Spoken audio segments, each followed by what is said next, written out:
What's up, guys? We'll be going live in just a minute.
Alrighty.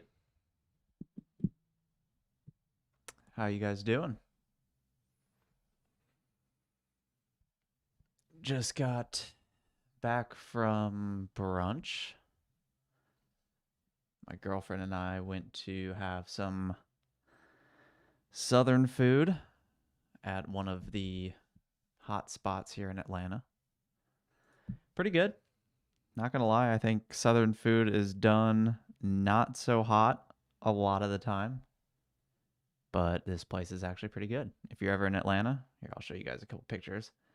I don't have them on my okay, the camera's shit because of the green screen behind me. Not the best place to show. But yeah, it was a good brunch. As you can see, it's trying to put the green screen over Christina's seafoam uh yoga pants. But yeah, just gonna hang out for a few minutes in case anybody else lingers in a little late.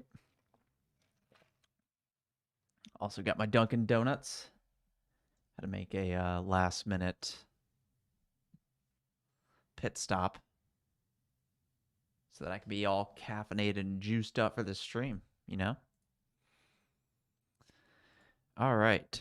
So I need to close these tabs. 1 second before I share my screen.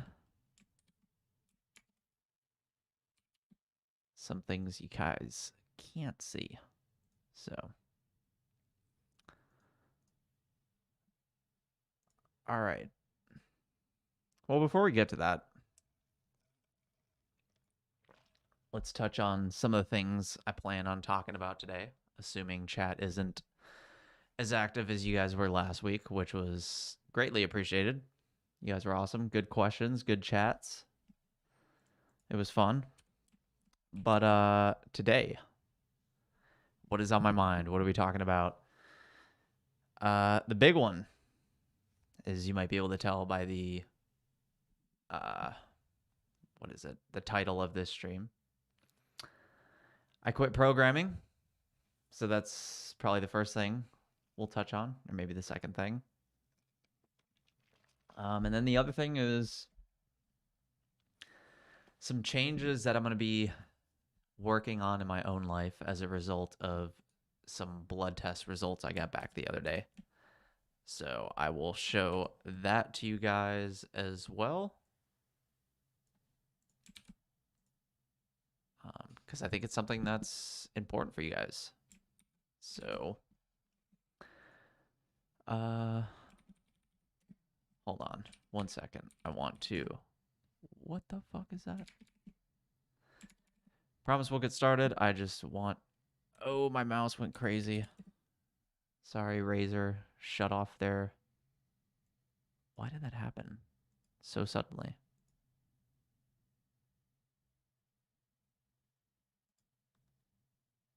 Hold on. I'll show you guys what the hell I'm looking at so you know what's going on. My damn mouse reset, which is not good because now the sensitivity is like blazing high. I'm barely moving my mouse and it's doing all this crazy shit. Oh dear. Is this why? I don't even remember what the hell my DPI was at. Anyways, let's get into this. And I also need to bring my chat over so that I can actually see you guys. Okay, there we go. All right, so first thing I just wanted to briefly touch on in case you guys don't follow me on Instagram. But you guys probably know by now, health and fitness is pretty important to me. And I just wanted to give you guys a little heads up on some stuff you might want to look into in your own life. And that is blood work. So it's been a while since I've done blood work. It's something I should do more often. Just procrastinated. One of those things where you tell yourself, oh, I'll get that test done next month. And then the next month passes, and then the next month. And then before you know it, it's been 5 years or 6 years since you've gotten your blood work done. So even if you don't think it's super important for you to know what's going on, if you're like, dude, I'm 23, like, what the hell do I need to do blood work for? It's good to get it done every once in a while just to have some sort of historical record. Even if nothing's wrong with you, everything's great. In the future, things might not be.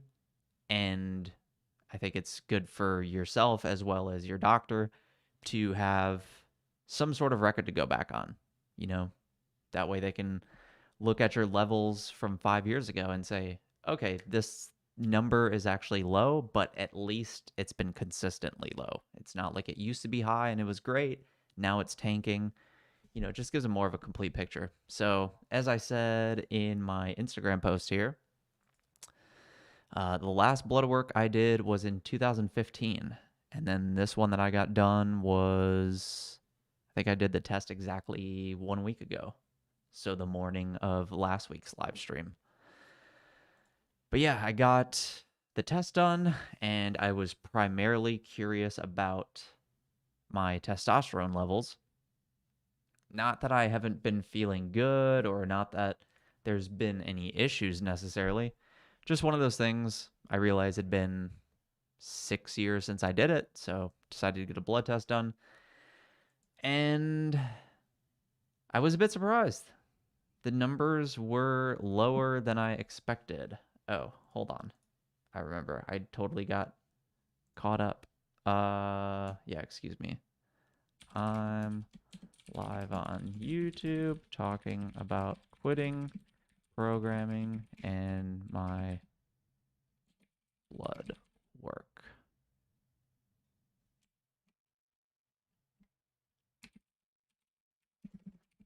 There we go.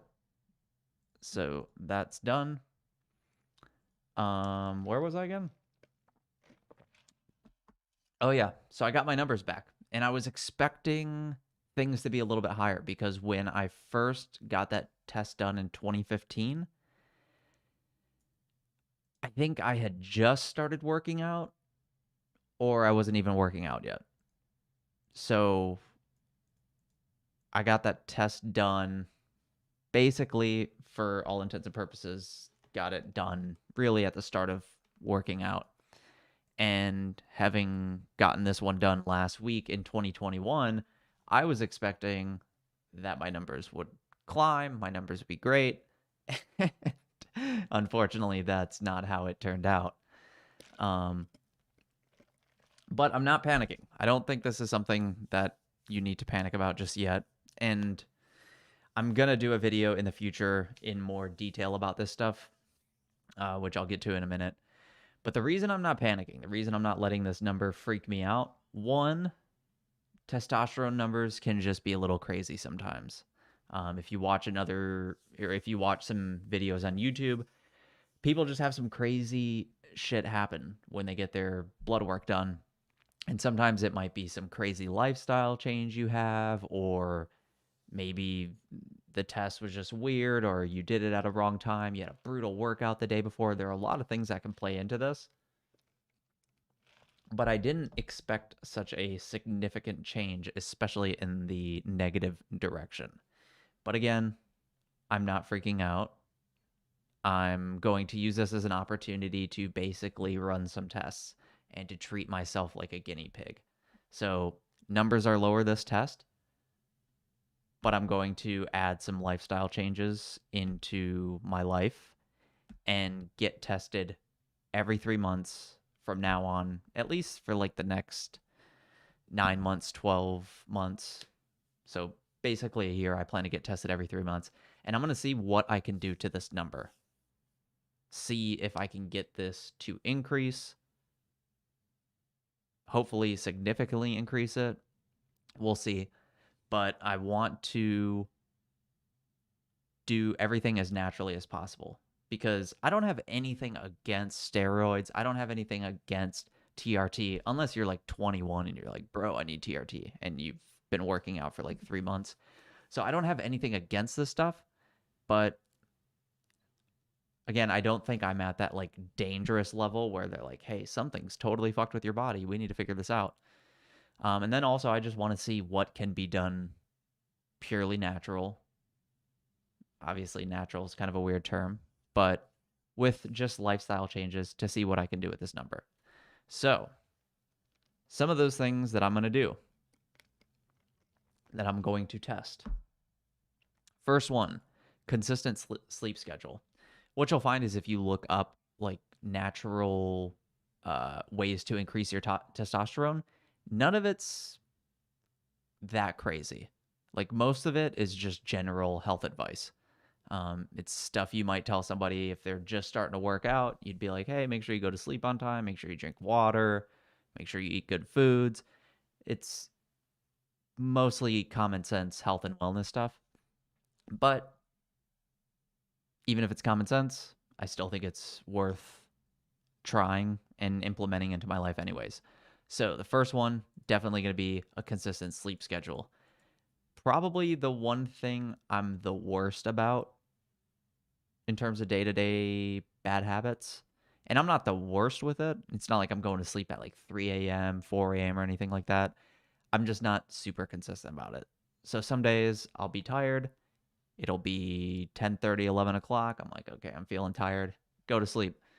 But then some days I just don't feel as tired, or I have that thing called YouTube playing on my TV, and I get sucked into that damn algorithmic rabbit hole. And before I know it, it's 12:30, and I'm like, all right, it's time to go to sleep. So that's one of the first ones I'm going to try, and I should be doing that anyways. And I think it's actually going to be easier coming up here soon because in 2 weekends, not this coming weekend, but the weekend after, my girlfriend and I are moving into each other, and I think it'll actually be easier to get to sleep at a more consistent time because she, even though she's working from home, she's pretty good about going to sleep at the same time every day. I'm a little bit better about waking up, though. I will say that.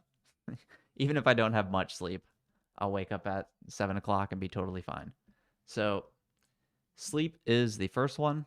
Oh, and by the way, shout out to Hone. That's who I use to get my test done. Whoops. Yeah, honehealth.com. If you just go to Treat Me Now, $45. I mean, there's really no excuse not to do this. Now, if you're super, super into this shit, you might be like, this is all you get? There are definitely more comprehensive hormone panels out there. So it depends on what you're looking for and what you need. But if you just need some of the bare minimums, it's kind of hard to beat this. And it's super easy to do. You get this little box to your place. There's some more stuff in here. I'd already used it. But yeah, you just take one of these little yellow and white things there, prick your finger, feels like an ant bite, no big deal. And then you have, they don't have it, but just some little piece of paper, squeeze the blood onto it, put it in the envelope, mail it back. Super easy and no pain whatsoever other than the ant bite. So yeah, hone is what I use to get my test done. Some other things I'm going to do. Tonkat Ali, I think is how you pronounce this. Something I recently heard about on the Joe Rogan Experience. Joe Rogan had Andrew Huberman on his podcast. And on that podcast, they got into a big discussion about hormone optimization, more men than women, but I think they touched on both. But the big one is men. And Andrew brought up Tonkat Ali as a supplement he recommended taking if you're trying to increase testosterone. Now, I can't say for sure what the claim was because he talked in points. So he said it can boost your testosterone levels by 100 to 200 points. But of course, when you get a test, your testosterone levels are measured in a very specific way. So like nanograms per deciliter. So I don't know if he means 100 to 200 nanograms per deciliter or if there's some other unit of measurement he was talking about. But either way, seemed worth trying, and it's not some sketchy shit. So giving that a try, bought some on Amazon, plan on taking that twice a day going forward. Increasing fat intake. That's one. I didn't intentionally do this. It wasn't like I was intentionally cutting fat out of my diet. Just one of those things as I was looking into testosterone optimization and some of the ways to increase it, that was just something that they touched on. They're like, hey, make sure you're getting healthy fats in your diet. And once I really thought back on it, I was like, yeah, I guess I haven't had a ton of fat in my diet, like a decent amount. Throw peanut butter, like powdered peanut butter in my protein shake every once in a while. I have olive oil. I cook in olive oil. What else? I think you get some from eggs, avocados. But yeah, one of those things where once I was looking back, I was like, okay, maybe I need to add a little bit more to that. Increased sun exposure. That's one.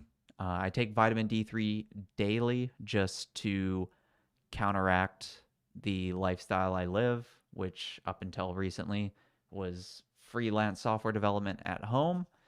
But once we move, I'm going to be shooting more content outside. So hopefully that'll help with this sun exposure. And then the last one, cutting cannabis use. Doesn't seem to be 100% conclusive on whether or not smoking pot actually causes your T levels to go down. I've seen people make the claim for it. I've seen people make the claim against it. But I figured it was worth a test, right? It's worth just cutting it out, seeing what happens. And then the other reason that I really considered doing this was that there was one study I read that seemed to suggest that cannabis use could suppress gonadal functions disproportionately amongst Korean men. So that was one that I found. They actually compared, I think it was like Caucasian men smoking pot versus Korean men smoking pot, and there seemed to be a greater effect on testosterone levels amongst Korean men as opposed to Caucasian white men. Why that's happening? Who the hell knows? Kind of crazy. But that's something I figured was worth trying. And that's what makes some of this so difficult because, one, everybody's body's different. Two, everything out there, you don't really know how truthful people are being. You know, you'll have some of these people on Instagram and they never say they're on TRT. They never say they're taking steroids. But you're like, dude, you're pretty fucking jacked. Like, you sure you all natty? Is that all creatine? Because I'm a little skeptical. But yeah, that's what makes this difficult. Everybody's body's different. And then even if you're talking like general ranges, those numbers are already fucked. People will be like, oh, as long as your testosterone levels are 200 to 1200, you're normal. And to me, that's like saying as long as you're an adult male who weighs between 150 and 300 pounds, you're normal. It's like, that's a pretty big difference there. So, yeah, I have to do my research, try and find stuff like this that could potentially point to something unique to me. So, been doing some research on how to naturally increase testosterone, been looking into various things like cannabis use just to see what's out there. And one of those seems to be that it could have a pretty big effect on Koreans. And even though I'm not 100% Korean, I'm half Korean, which makes it even worse because now I'm dealing with a mixed race body having to go through all the science on this shit. So, yeah, it's a rough one. But I think it'll be an exciting experiment and a cool one to do, and I'm curious to see where I can take this. And one other thing I've totally forgot to bring up until now. Whoops. Another reason why I'm not worried about this number. I am right now today the leanest I think I've ever been in my entire life. I'll try and pull this up on my phone so I can give you guys exact numbers. So let's see.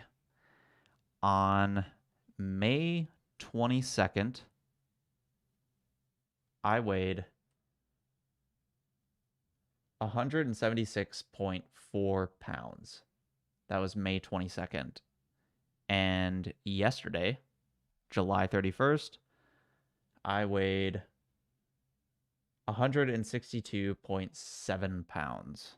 So that's almost 15 pounds lost in just over 2 months. And that has to have an effect. My body might be so confused right now. Like, dude, what the fuck is going on right now?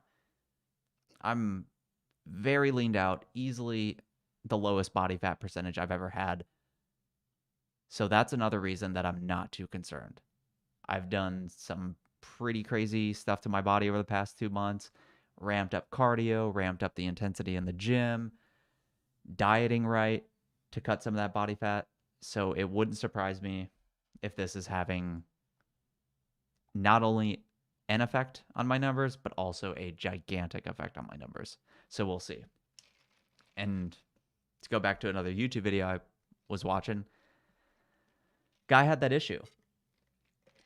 This one guy, I forget his name, very, very fit looking dude, great physique, tons of muscle mass. He did a testosterone test and his was like 250, I think, which is pretty low. 250 is like around that range where they start to consider and suggest testosterone replacement therapy.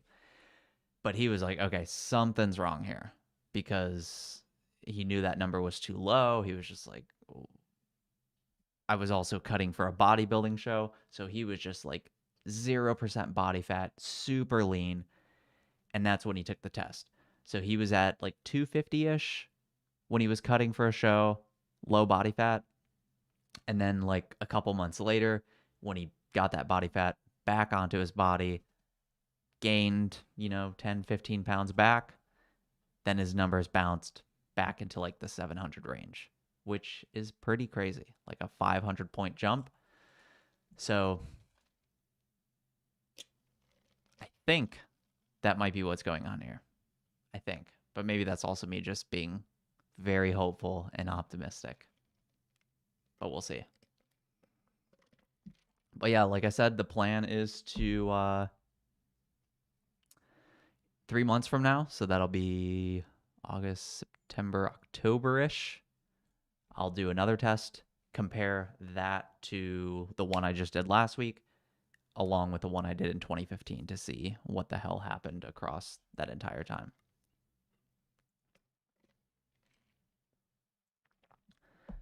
All right. Nobody in chat with a question?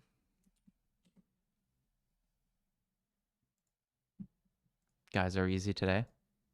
Last week it was like hectic. I was like having to keep up for the first time ever. All right. So enough of the hormone stuff. Now we got to get into what the hell I'm up to. So it's official. Sounds kind of crazy because for the longest time, whenever I would be streaming on YouTube or doing any sort of content online, I would always be talking about my book, or I would bring it up that I wrote a book. And I've officially decided to quit programming.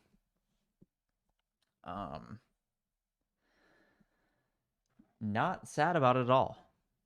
I didn't think it would happen this quick, but sometimes you just got to make some big decisions in life, and I was at that point at about a couple weeks ago. So basically what happened is, well, to give you a brief summary of my career path, I graduated college in 2012. In 2013, or I'm sorry, yeah, 2012. So like Mayish 2012. Later that year, moved out to Cincinnati, worked for about a year there into 2013. 2013, I decided I want to learn software development.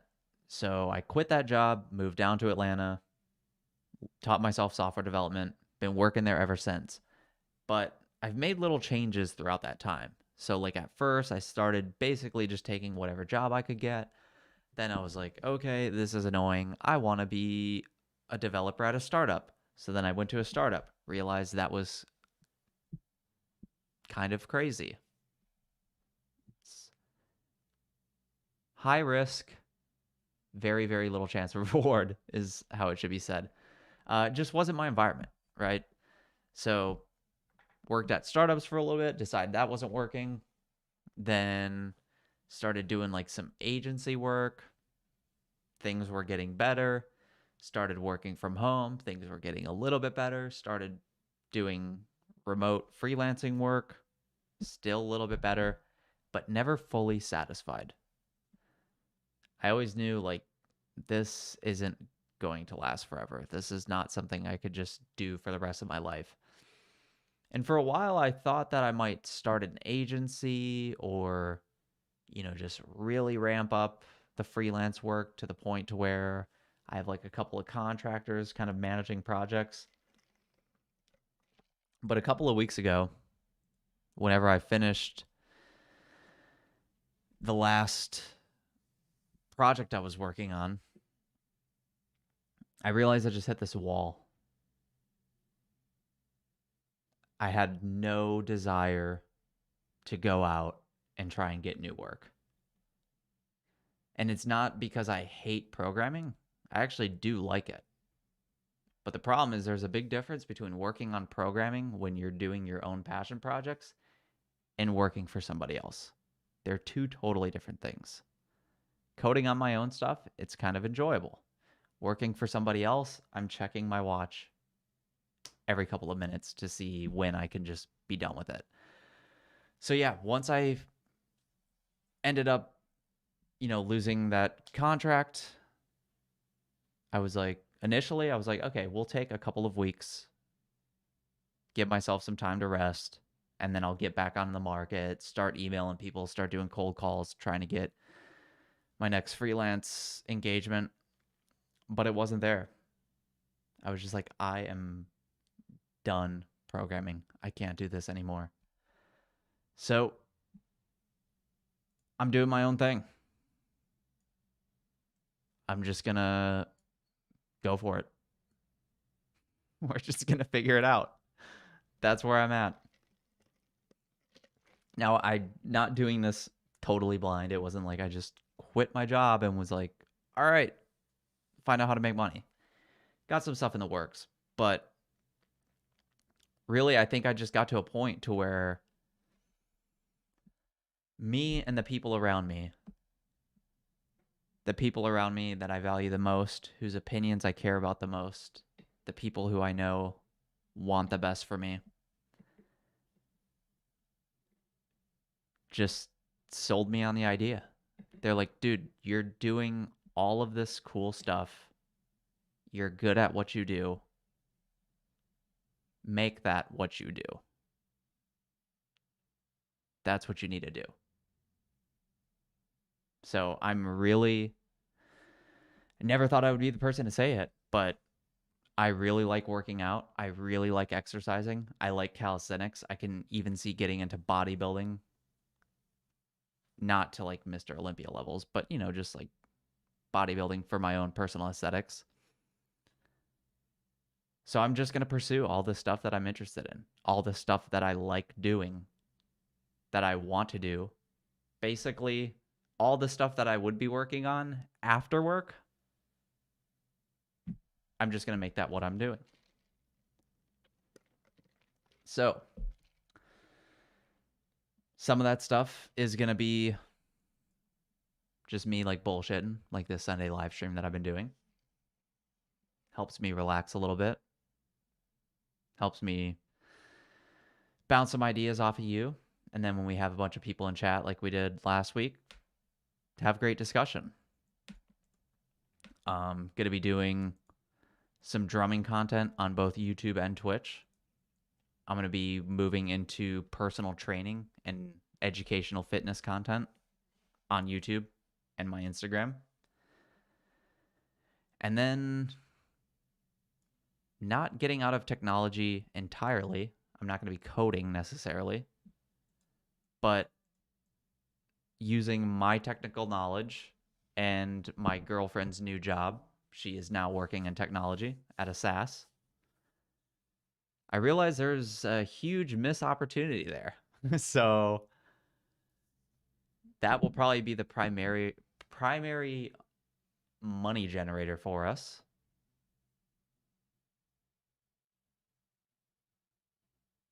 But that's the plan. Betting on myself. Betting on myself, the things I'm interested, the things that I believe I'm good at, and being able to teach other people the stuff that I do. Because that's kind of been the grand plan all along. I just didn't know how to get there, right? You read guys like Paul Graham, they'll talk about building the MVP of your product, right? The minimum viable product. Because if you're going to build something like Twitter or Slack or Stripe, it's very hard to go from 0 to 100 with that. So you have to figure out what is the like 10% that's good enough for people to actually want to use this thing and want to pay for this thing. And the older I've gotten, the more I've kind of known my ambitious goal in life is to disrupt education in some way. Avdo says, good luck. I see your potential and I have no doubt you will succeed. Thank you, man. That means a lot. Thank you. But yeah. Shit, where was I going? Totally lost my train of thought. It's not your fault, though. Where was I going with that? Oh, disrupting education. Because I spend so much time, like when I was doing my podcast, when I was doing YouTube videos, I spend so much time talking about why our current education system doesn't work, why many teachers are not great at teaching, why students are disinterested in learning, why people are their own worst enemies when it comes to learning new skills or being ambitious with what they're capable of doing.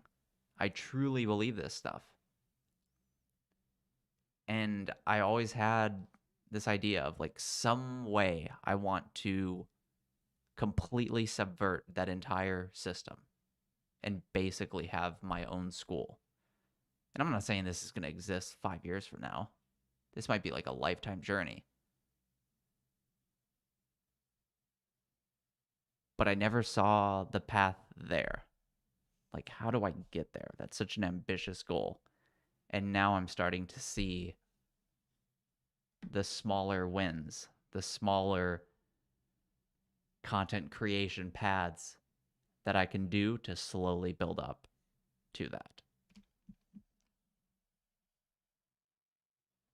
And I think I have a pretty solid foundation to get there. And that's why you need people in your life that will really be honest with you. Because you sometimes, like, you guys probably have them in life, but you'll talk about some ambitious thing you want to do, or you're like, you know what, I'm going to quit my job. I want to learn how to code. And some people around you be like, good luck with that, dude.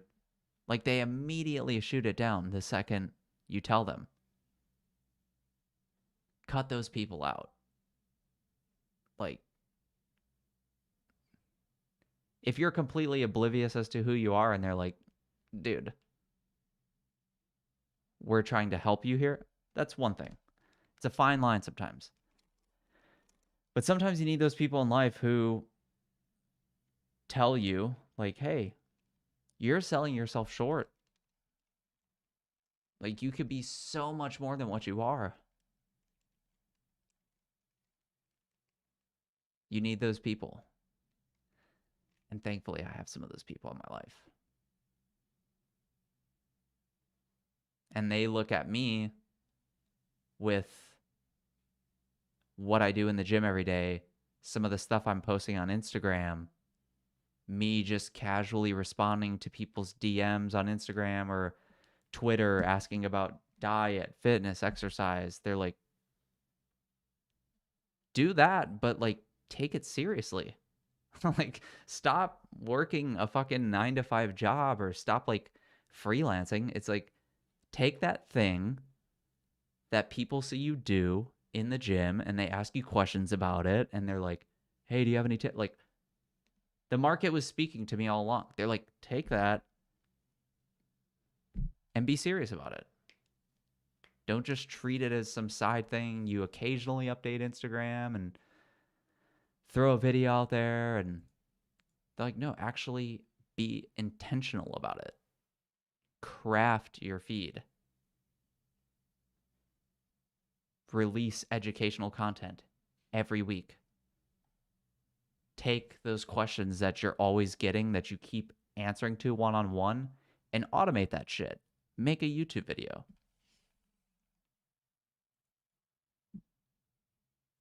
So that's what I'm doing. And you need people who are going to be honest with you. Because my good friend Ozzy said it. He was like, dude, when it comes to the shit that you're doing, I feel like you're around an A. Like, you're good at what you do. But when it comes to selling yourself, he's like, no offense, you're like a C. And he's right. You know, he's right. He's totally right. And that's something I've slowly had to realize about myself and slowly get over the years. And that shit doesn't just, you don't just snap your fingers and suddenly you're confident, or you snap your fingers and now I don't have self-esteem issues. Like, you realize that there might be a moment in your life where you realize that exists, or your friend, a really good friend of yours, tells you straight to the face, like, hey, there's an issue here, you need to fix it. But it's not going to happen overnight. So it's something that I've been working on. It's something that I think I've gotten better at. But when he really said it to me like that, I'm like, okay, this isn't something that I can just like slowly ease into. I just have to go. Let's do it. What is something that you define as success in this new endeavor? So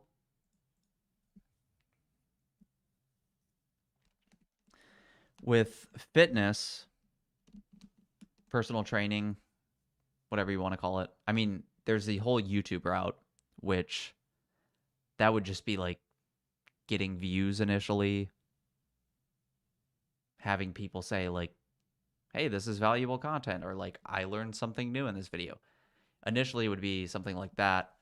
From a monetary perspective, it would obviously be like somebody watching my video and then seeing that I do personal training and saying, "Oh yeah, I'm going to sign up for that." So that would be some of the immediate stuff. Um, and then, but I'm not targeting money with that initially. That's going to be more just like building up the YouTube, getting consistent on Instagram, building up an organic following so that I actually have an audience to pitch to with the personal training stuff. So that's why, in the meantime, all that content creation, I'm doing it and I think it's value. But any sort of content creation like that online, unless you're just super, super lucky or you're an insane marketer, it takes time to build. And I think it's going to take time to build even if you're an insane marketer. So that's why I'm pursuing that online course that me and my girlfriend have been talking about, because this isn't like some, hey, we made up a problem that we think people need to solve. It's like she is actively running into this problem every hour, every day at her job at a SaaS startup. And me having worked on the programming side of it and having a lot of that knowledge, once I realized this problem was there, I'm like, one, not only can I answer all of your questions, but two, I've manually solved this problem at every tech company I've ever worked at. And it's one of those things where, let me see if I can find it actually. Paul Graham startup ideas. You have to get into this mode of thinking, which is almost why I think you need to reread this article like every other month. So, whoops. Uh, where is it?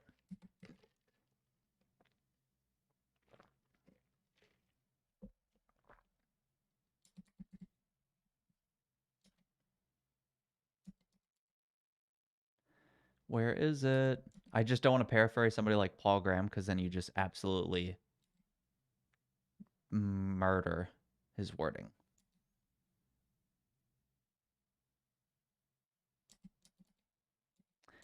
But where is it?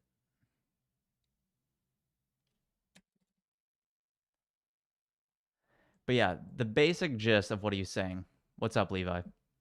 The basic gist of what he was saying is that you have to like live your life if you want to start a startup, you want to start a business, find a new product. The basic gist of what he was saying is that you have to get yourself into a mode where you actually identify the problem as something that could be turned into a product, right?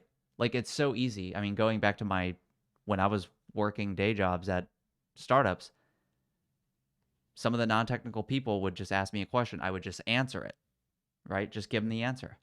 But at no point was I thinking, wait, I wonder if that person with that job title at every other SaaS startup is also asking that same question and is also using one of their developers' times to fix their problem. And I wonder if I would be able to automate that and sell it to a bunch. Yeah, I can link the article. And can I take that one answer or that one problem that I saw for that person and scale it? And once we started doing this, because my girlfriend just recently made a career switch. She was working in hotels, now she's working at a startup, and it's a totally different world for her. And every once in a while, she'll just ask me technical questions like, hey, what's an API? What's this? What's that? And sometimes it's as simple as just a quick explanation, but sometimes I have to get a little bit more in depth. But that was just one of those things where whenever I was working at a company, they would ask me, hey, what's an API? Quick explanation, continue on with my day. But now that I'm in this mindset of like trying to find problems that I can provide a solution to, and that this solution is not just this company, it's most SaaS startups. Once it hit me, I was like, whoa.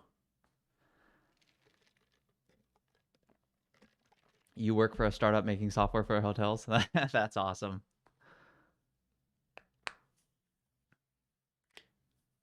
But yeah, when and then I just started digging into it because I was like, wait, are you the only one asking these questions or is like everybody in your company? She's like, everybody has these questions. I'm like, okay. And every time they need these questions resolved, they're taking up another developer's time. So now it's 2 employees using up company. Yes. And then I started thinking back to all the other companies I worked at. I'm like, oh yeah, I did this there. I did that there. Oh, there's actually a huge need here. So going back to Avdo's question, what is something that you've defined as success in this endeavor? I'll be completely honest. When it comes to, especially like me drumming on Twitch, it's going to be a minute before that's ever making money.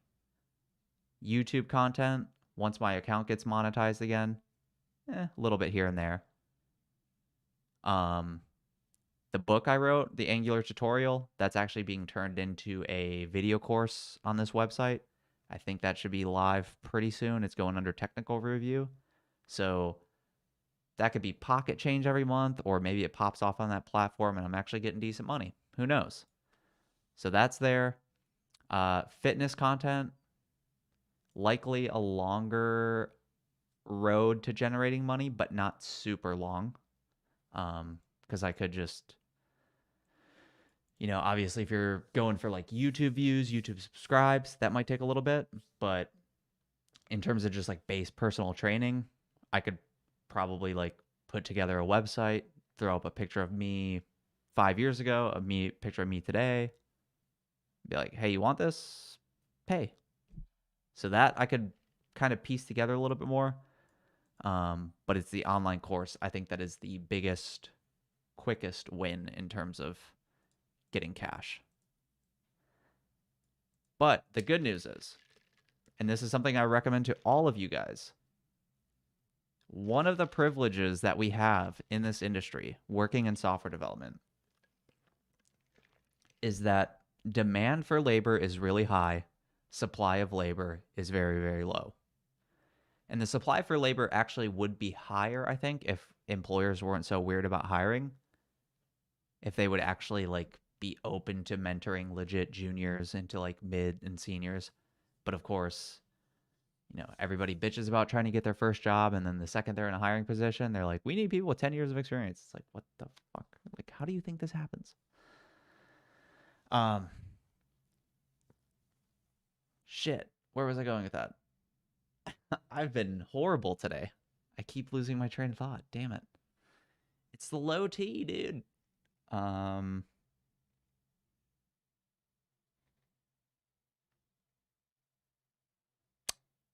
Shit. I totally blanked. Oh, the privilege of working in this industry. Right. I got back to it. So a lot of people talk about the privilege of working in tech, or like, you need to be a white male. You're so like, throw all that shit out the window. Don't pay attention to that stuff. The thing that I think you need to take away as a software developer, if you're in, thank you, Eli, supply and demand of devs. If you're in this industry, and if you're reasonably stable in this industry, meaning, like, hypothetically, just assume tomorrow you lost your job. Do you feel pretty confident you could get another job within the next month or two?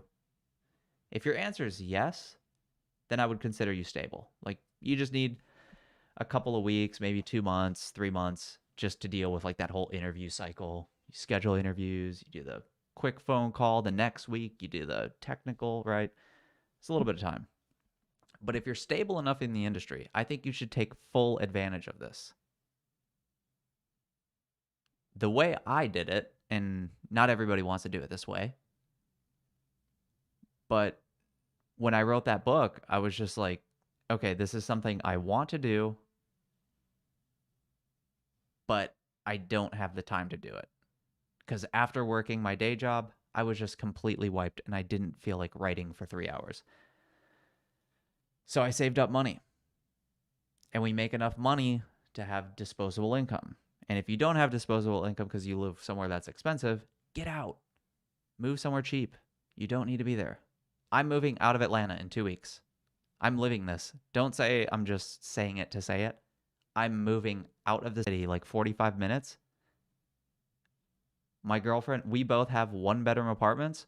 We're moving into a 5-bedroom house and our rent's going down. I know it's not as sexy as living in Buckhead, Atlanta. You're not going to be right next to fucking Mercedes Benz. But guess what? You're going to have 5 bedrooms and you're not going to be paying as much rent as you are in a 1-bedroom. So take advantage, reduce your cost of living as much as possible. And when you do that and you're able to stack disposable income or you're able to create savings, take these chances, right? Like if you have 7-8 months of runway that you've been saving up and you have that startup idea you want to work on, or you have some passion project you want to pursue, take a hiatus. Just fucking quit and go for it. And if it doesn't work out, then you get another job, right? You're stable enough. And if they start asking questions like, well, where have you been working for the past 7 months? Lie. I went to Thailand. I needed to get away for a little bit. Or my buddy was starting a business. I needed to help him with some technical stuff. He was in a bad spot, so I did a lot of it for free. You know, I owe you later. You can come up with shit to make them believe you're still programming. And even if you weren't, it's not like you're going to forget all this shit in 5 months. What's a GET request? What? It's crazy how often programmers think like that. Because I would be in interviews sometimes and they're like, when's your last job? I was like, 6 months ago. I'm like, but I did some freelance stuff since then. And I wasn't lying. And they would act like there's no way I could possibly still know how to program. Like, dude, it's been 6 months. Are you serious? So some people are stupid like that, but most people get it. We make good money. Yeah, you might want to just get away for a little bit. Go travel the world. But that's how I look at this stuff. And it took me a little bit longer this time around. But once I finished that book, I was like, okay, I'm totally glad I did that because I learned so much throughout that entire process. It actually helped my resume quite a bit. And I knew what I was capable of. I knew that when my back's up against the wall and I don't have a job, I can write and work a lot because that's all I did. And the other thing you realize pretty quickly too, if you have a runway that actually has an end, you don't have a paycheck coming in every 2 weeks, you need a lot less money to get by than you think you do.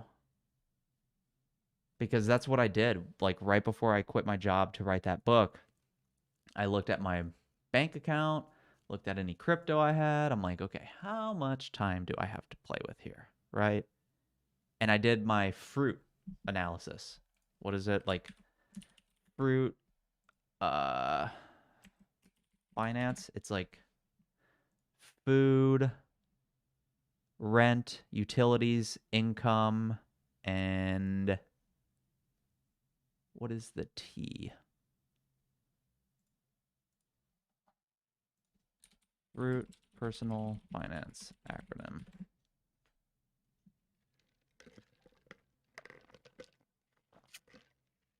Food, rent, utilities, income, travel. Travel's the last one. So yeah, I went through, looked at all my bills. I'm like, okay, how much am I spending on food? How much do I need to spend on food? rent, utilities, no income. So that was basically whatever savings I had left. And then travel, which wasn't much because I basically drove to the gym or the grocery store and back. So I added all those numbers up, took my income, divided by that, and found out how many months I had left. And I think at the time it was like 6 or 7. I think I could have gone a year. That's the other thing you find out is if you do something like this, you quit, you calculate how much money you have and how long you think it'll last, it actually goes a lot further. Unless you have no discipline and you halfway through give up and you're just like, fuck this, and you start living the life of just buying the latest Switch games, the latest Xbox games, then yeah, you're going to run out of money. But me, I kept getting more disciplined with it. I was like, I don't know if I'm going to finish this book in time. Yeah, I guess I don't need protein powder. And then I would cut protein powder out of my budget. Like I was cutting everything. It's the closest I've ever been to living like a monk. It was just sustenance and obligations. Like food and shit I owed to people to make sure these lights are on. That was pretty much it. But yeah, the point is you don't need nearly as much money as you think you do. Also, try looking for a non-VC funded startup because some of them have such a slower pace of work. Really? A non-VC funded startup? I thought they might be crazier sometimes. I kind of get what you're saying there. Like maybe the VC pressure, they're always having to like send out updates to their investors and then but I don't know.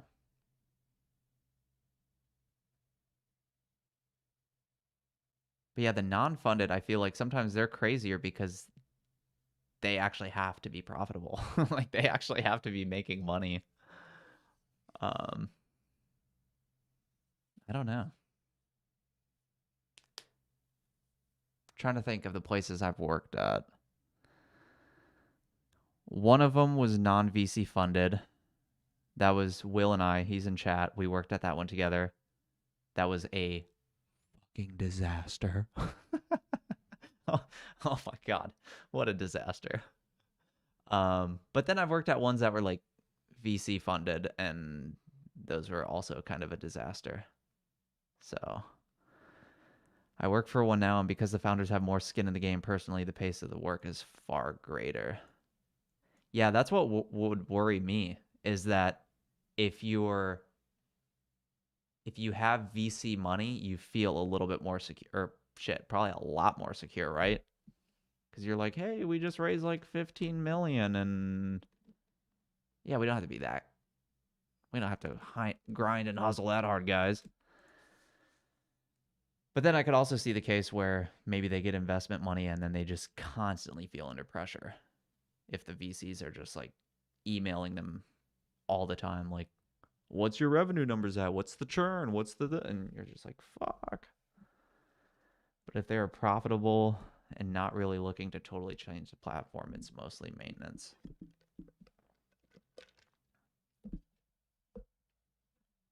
Yeah, if you want the chillest workplace though, like where you don't do anything, in my experience, find one of those big companies. Those established companies like the Home Depot in Atlanta, Turner Broadcasting, Cox Automotive. Like, you can go sit in a fucking bathroom stall all day and nobody will know. Show up at like 4:50. What's up, guys? Calling it a day.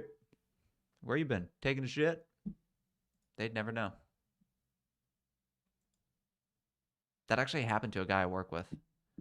He used to take his work laptop into the bathroom and just watch Netflix, and then finally somebody caught him, and they were like, bro, what are you doing?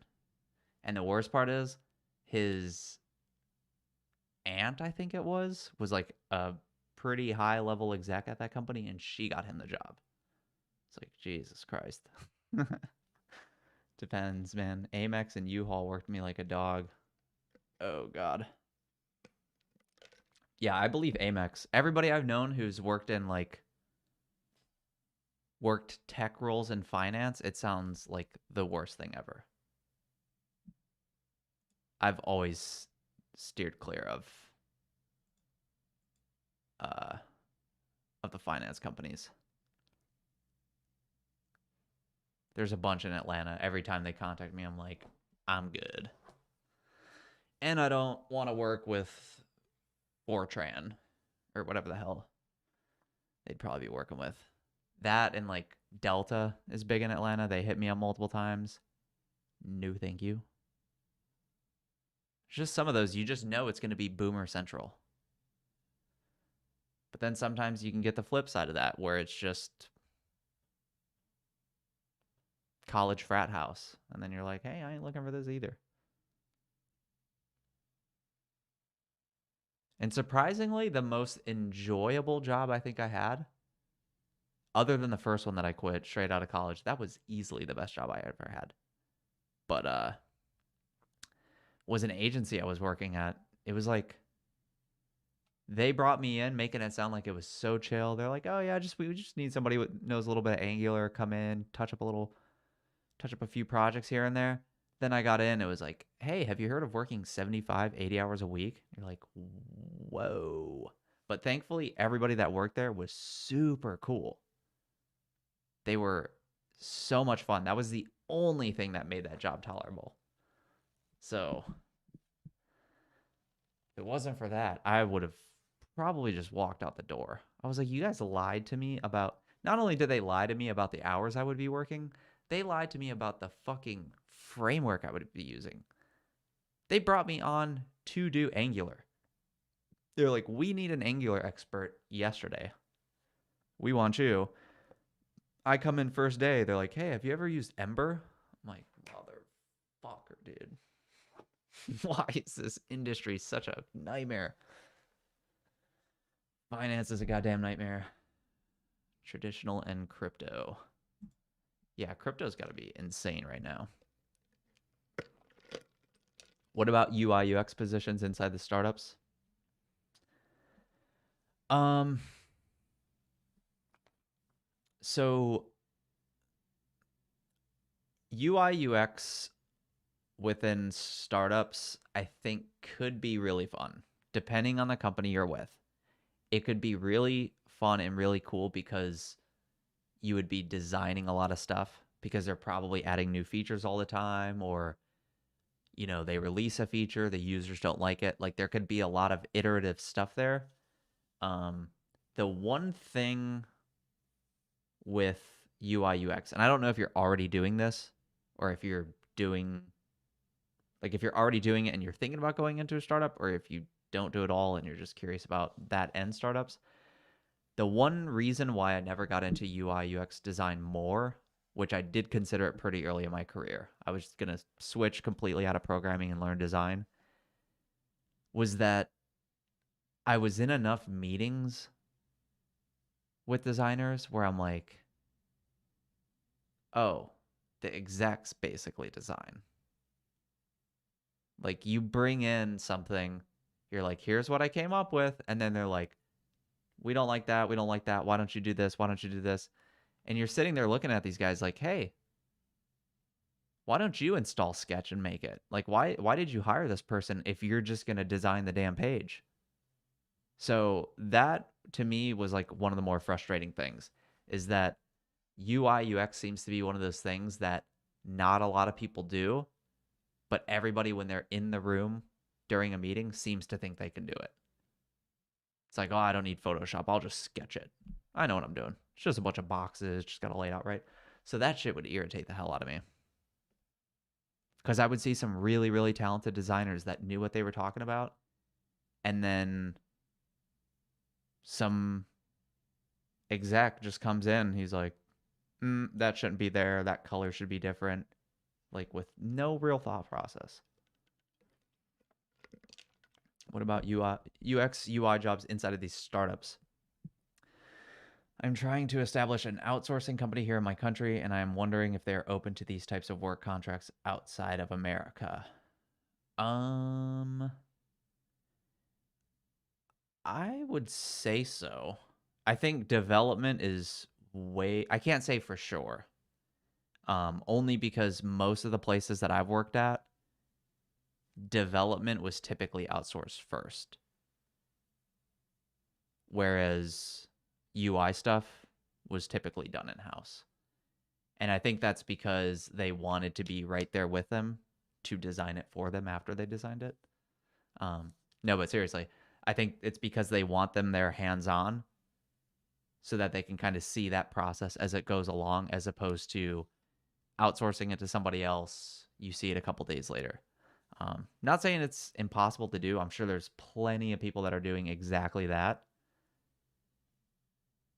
But just at the companies I've worked with, typically all the designers were in house and then some of the development was outsourced.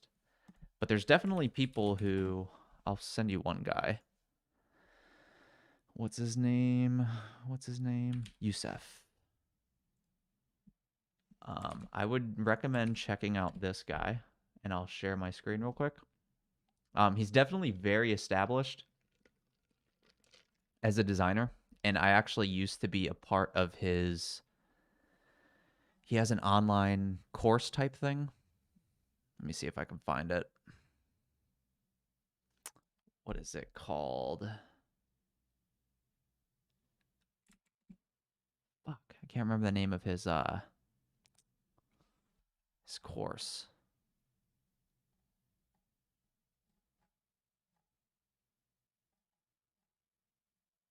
Hold on.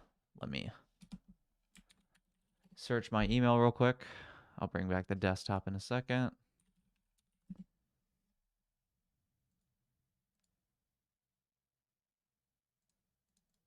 What is this thing called?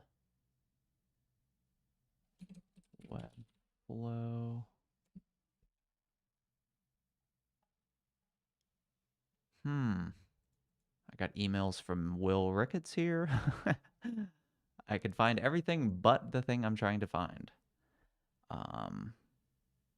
Web design. Oh, that's it. Full-time web design. Here we go. So this is the thing I used to be a part of. He teaches web design with this online course. It's like a monthly subscription. I just did it for a couple of months. But in addition to that, he also has this design company that he started, I want to say about a year ago, maybe. But a pretty interesting model because most people tend to do design on a contract basis. So, they'll say, like, hey, we're Keto Edge and we need a landing page and all the brochure stuff, email newsletters for our product launch. And you'll just design that, spec it out. But he actually does a different model. So he does a monthly subscription at $847 a month, and then he just designs for you. It says 5 to 10 day turnaround, one project at a time. And then if you want to pay more, then get a phone call. If you want to pay more, then you get like probably better support on Slack, multiple projects at once, and plus like calls. But I remember when he launched this, I was like, "Ooh, that seems like not the best thing to do," because I thought people would abuse the hell out of it and just every change you make, just be like, "Can we do this? Can we do this?" And then that monthly subscription ends up being totally not worth it. But he seems to still be doing it. And I think another thing you might have to factor in here, which I'm guessing he's doing, is that when people sign up, they don't just start working with him right away. I'm guessing there might be some upfront call to kind of vet whether or not they're a good client for them. Because sometimes you can tell, man. You can tell right away when you're talking to somebody, you're never going to be happy. Or you're going to be a nightmare of a customer to work with. So, yeah, you might have to do Avdo. You might have to do something like that. But either way, I just wanted to send you this guy because he's actually doing it. His Twitter threads are usually pretty good. He has nice little tips, and he has these two things that he's running: online course plus his own design agency. So,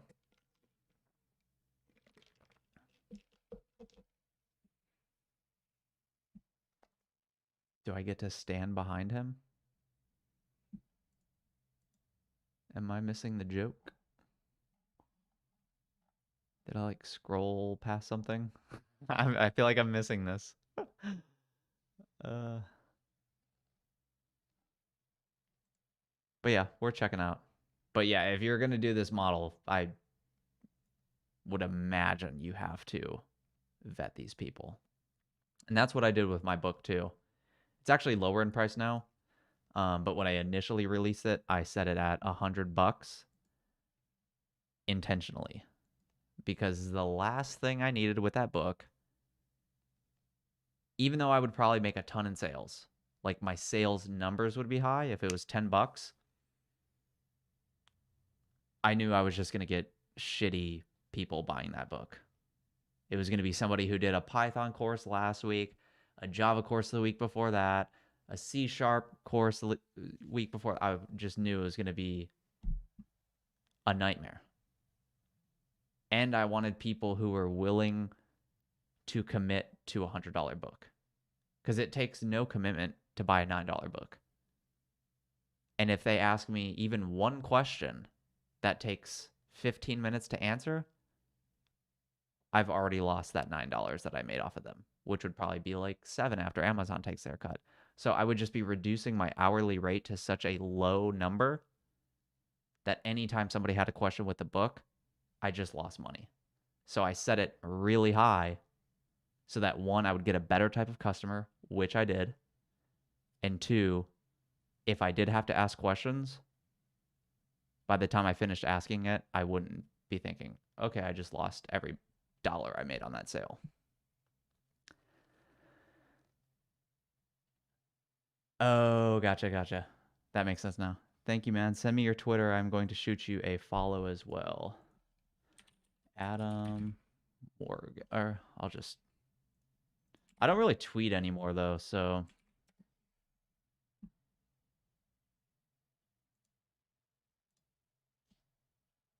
Oh, and then let me send you Yusef's stuff, too.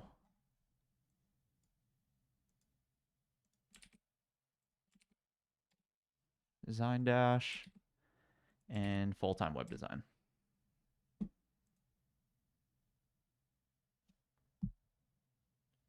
Why did...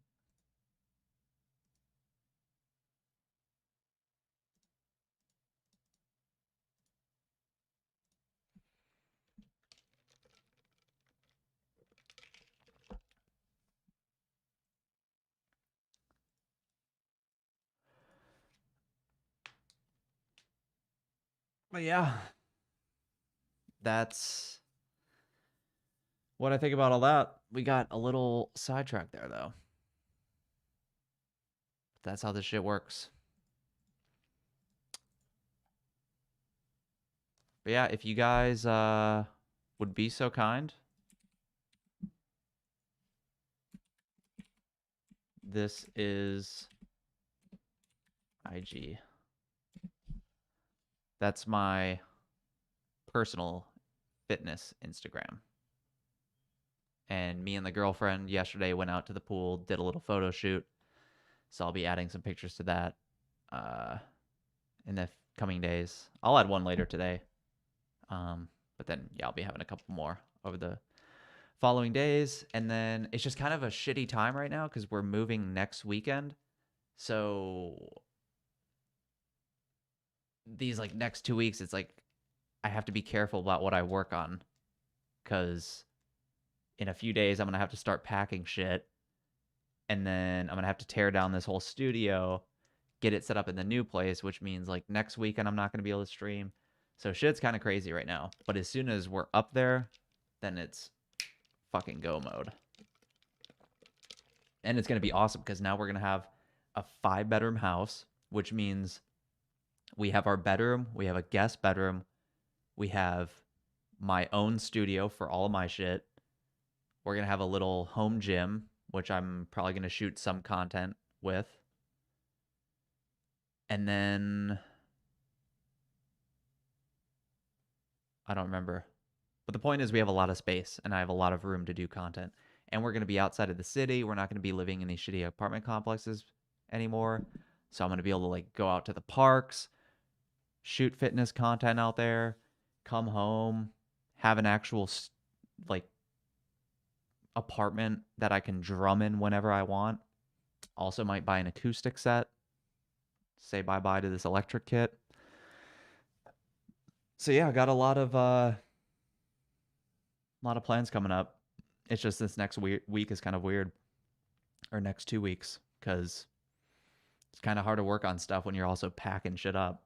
So, but I'm really, really excited to move. Really excited about lowering rent, getting out of the city a little bit, having better spots to shoot content. I think it'll be cool. I still am so weirded out that Amazon wouldn't let me review your book. Yeah, it's weird. But then I know people who have had fake reviews left on Amazon under their name. Like, it's really weird. Oh, there she is. Master guest home gym office studio cat's room. The cats don't get a room. She's joking.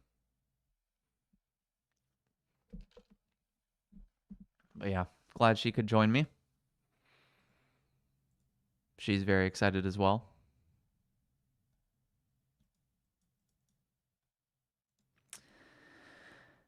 But yeah, Avdo, best of luck with your consultancy. If you have questions, you can reach out to me on Twitter. If I don't know, I'll just say I don't know, but I'll do whatever I can to help. But yeah, thank you guys for joining me.